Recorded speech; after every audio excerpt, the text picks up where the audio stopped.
Anak muda kita, aduh saya bilang sama presiden, jangan dimanja. Dibilang generasi kita adalah generasi milenial. Saya mau tanya hari ini, apa sumbangsihnya generasi milenial yang sudah tahu teknologi seperti kita bisa viral tanpa harus bertatap langsung? Apa sumbangsih kalian pada bangsa dan negara ini? Masa hanya demo aja? Nanti saya dibully, saya nggak peduli. Hanya demo aja, ngerusak. Apakah ada di dalam aturan berdemo? Boleh saya kalau mau debat. Ada aturan dalam demo, diizinkan karena ketika reformasi kita masuk ke dalam alam demokrasi, ya. Tapi adakah jawab aturannya bahwa untuk merusak? Tidak ada, saya yakin. Kalau ada orang bilang ada Bu, mana dia? Sini. Merdeka.com, baru-baru ini pernyataan dari Ketum PDIP Megawati Soekarnoputri ramai menjadi polemik. Megawati meminta Presiden Joko Widodo untuk tidak memanjakan kaum milenial. Selain itu, Megawati pun mempertanyakan apa sumbangsih generasi muda kepada negara saat ini. Anak muda kita, aduh saya bilang sama Presiden, jangan dimanja, dibilang generasi kita generasi milenial.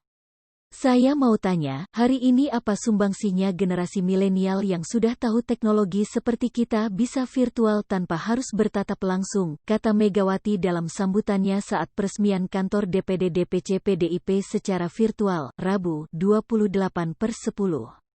Megawati juga menyebut jika perilaku kaum milenial hanya demo saja, hingga merusak fasilitas publik. Ia kesal fasilitas publik dirusak karena aksi demo beberapa pekan lalu. Apa sumbangsih kalian kepada bangsa dan negara ini?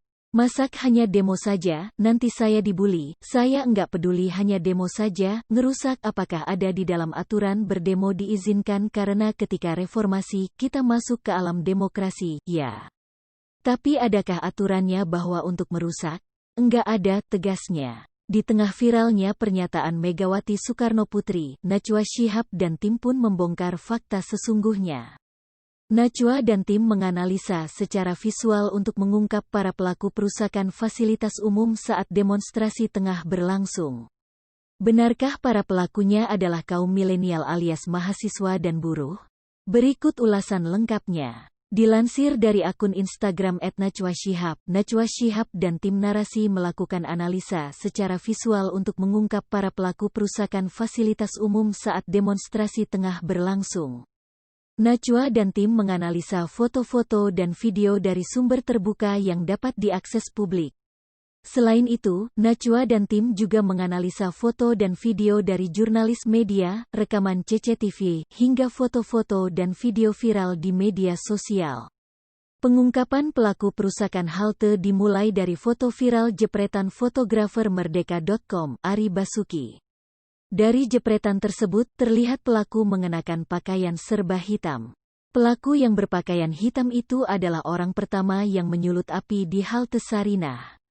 Kemudian, dalam sebuah video TikTok yang direkam pukul 16.39 waktu Indonesia Barat, terlihat pula seorang lelaki mengepalkan tangan. Pada pukul 16.40 waktu Indonesia Barat, api belum terlihat di halte Sarinah. Dalam video jepretan fotografer Merdeka.com Ari Basuki, terlihat 4 orang berpakaian hitam yang tengah membakar dan merusak halte. Keempat orang itu ternyata saling mengenal. Mereka bergerombol datang pukul 16.41 waktu Indonesia Barat dari arah Jalan Sunda. Mereka tak langsung beraksi, tetapi melakukan observasi selama beberapa menit, mulai dari memotret, mondar-mandir, hingga mengetik di handphone.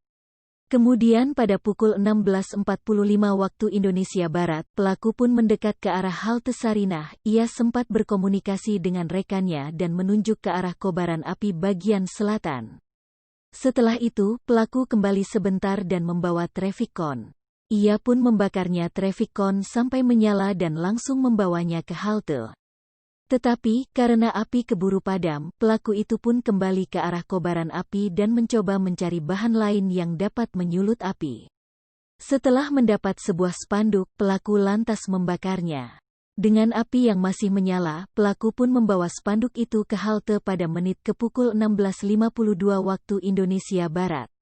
Ia lantas kembali ke arah kobaran api dan meminta salah satu temannya untuk membawa spanduk ke halte. Pelaku pun kembali lagi ke arah kobaran api sambil membawa spanduk. Ia sempat membawa kardus dan membakarnya bersama teman-temannya. Pada menit ke pukul 16.53 waktu Indonesia Barat, dapat dilihat jika tujuan pelaku datang ke lokasi demo adalah untuk membakar halte. Ketika massa demonstrasi berlari ke arah Sarinah menerobos barikade polisi, pelaku dengan santai tetap fokus mencari api untuk membakar halte. Pelaku cukup lama berada di dekat kobaran api.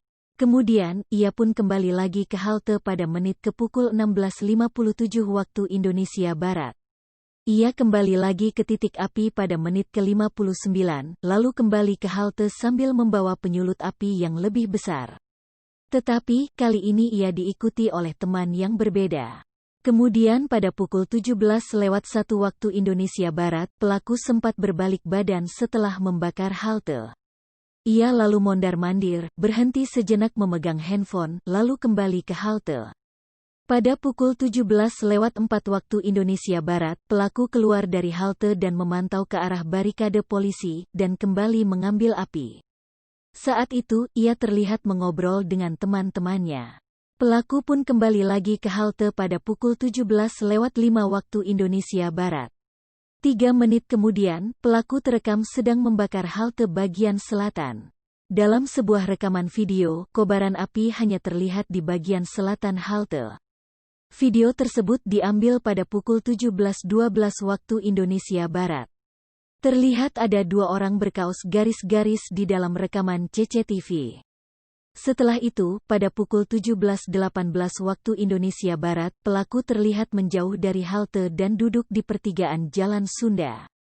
Lalu kembali membakar halte. Dalam sebuah rekaman video, terlihat ada beberapa orang yang mulai merusak halte Sarinah. Pelaku pun mulai membakar sisi utara halte dengan api yang ada di bagian selatan halte. Usai melakukan aksi itu, api pun tampak membesar di bagian utara, dan pelaku duduk bersama teman-temannya menyaksikan kobaran api. Berdasarkan analisa Najwa Shihab dan tim narasi, dapat diketahui bahwa pelaku perusakan halte Sarinah bukanlah dari kalangan mahasiswa ataupun buruh.